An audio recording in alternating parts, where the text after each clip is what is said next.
नमस्कार फ्रेंड्स, मैं समीर अपने इस वीडियो में आप सभी का स्वागत करता हूं। आज मैं आपके लिए लेकर आया हूं एक inspiring story on money management, धन के सही उपयोग पर एक कहानी लेकर आया हूं। अगर कहानी आपको अच्छा लगे तो वीडियो को लाइक करें, चैनल को सब्सक्राइब करें और कमेंट बॉक्स में लिखकर हमें बताएं कि आपको यह कहानी कैसे लगी। Thank you. धन के सही उपयोग, inspiring story on money management. Money management किसी भी व्यक्ति के जीवन का एक बहुत जरूरी हिस्सा है। जो व्यक्ति मनी को मैनेज करना जानता है वह हमेशा आर्थिक रूप से खुश रहता है। आजकल बहुत से लोग मनी मैनेजमेंट का उपयोग करते हैं, लेकिन फिर भी पैसा उनका सही से साथ नहीं देता। ऐसा क्यों? बहुत सा पैसा होते हुए भी कुछ लोग कुछ छोटी छोटी ज़रूरतों के लिए परेशान रहते हैं। ऐसा क्यों? आइए इसका उत्तर एक प्रेरक कहानी अर्थात मोटिवेशनल स्टोरी के जरिए जानने की कोशिश करते हैं। बहुत समय पहले एक व्यक्ति के यहाँ चोरी हो गई।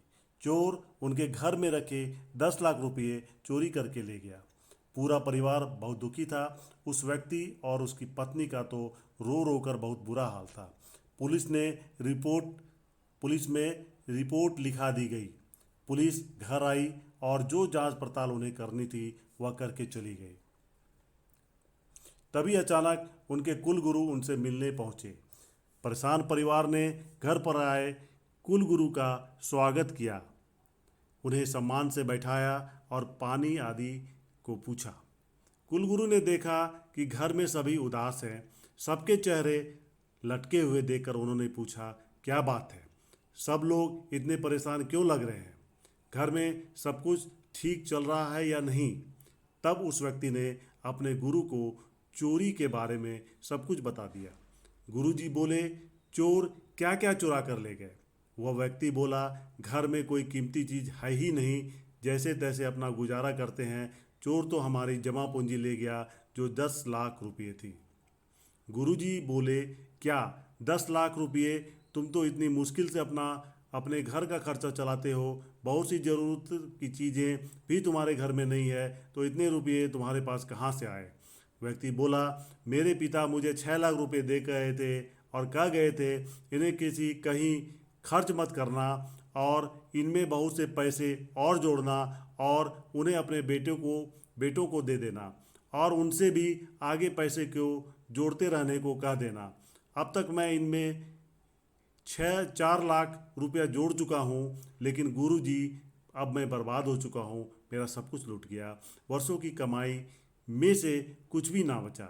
गुरुजी बोले, परेशान मत हो और धीरज रखो। यह बताओ कि तुमने इस जमा पूंजी में से आज तक कुछ खर्च नहीं किया? व्यक्ति बोला, नहीं। खर्च करता भी तो कैसे? यदि खर्च करता तो क्या इतना जोड़ पाता? गुरुजी बोले, आने वाले समय में इस धन में से कितना खर्च करने का तुम्हारा इरादा था? व्यक्ति बोला, जी बिल्कुल भी खर्च करने का इरादा नहीं था। यदि खर्च करता तो आगे और अधिक धन कैसे बढ़ता और बेटों को दिया जाने वाला धन कम ना हो जाता? तब गुरुजी मुस्कुराए और बोले, पिता द्वारा दिए धन में से तुमने कुछ खर्च नहीं किया। आगे भविष्य में भी इस धन में से कुछ भी खर्च करने का तुम्हारा कोई इरादा नहीं था, तो तुम्हें किस बात की चिंता है? व्यक्ति बोला, चिंता क्यों नहीं होगी गुरुजी? आखिर हमारे वर्षों की जमा पूंजी थी। हमारे पूर्वजों ने हमें इसी तरह से धन प्रबंधन सिखाया है।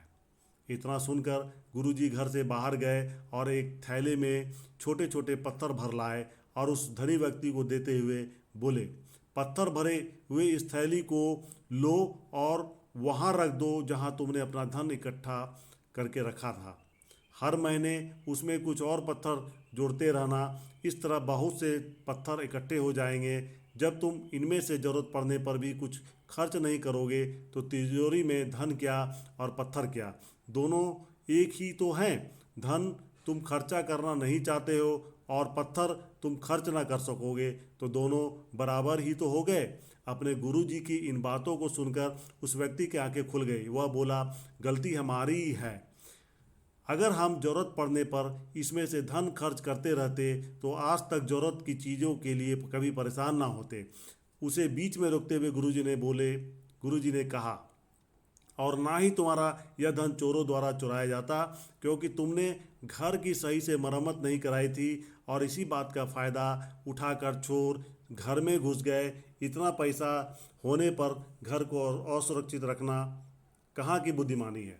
तुमने उसे भी नहीं किया। अब उस व्यक्ति की आंखें खुल चुकी थी। गुरुजी की बात उसे सही से समझ में आ गई थी। इस कहानी से आपने क्या सीखा? Best moral of this story in Hindi.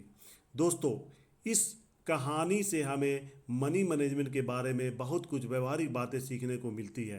कहानी में धनी व्यक्ति के पूर्वजों ने धन प्रबंधन के बारे में उसे बताया था कि धन लगातार बचाओ, खर्च मत करो और हमेशा इसे बढ़ाते रहो, जो कि मनी मैनेजमेंट की बिल्कुल गलत व्यवहारिक सोच है।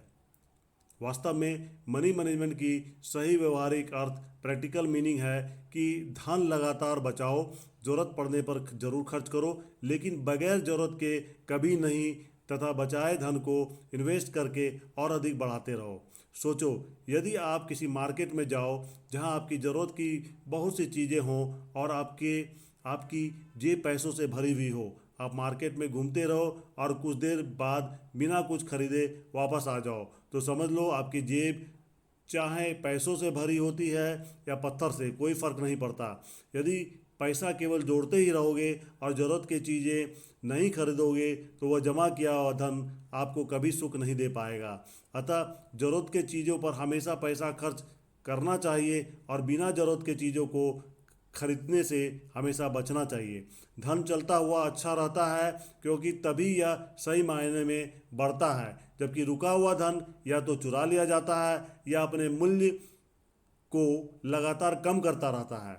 यह कहानी अपने आप में अद्भुत है। इसे समझें और इसका फ़ायदा उठाने की कष्ट करें। धन्यवाद।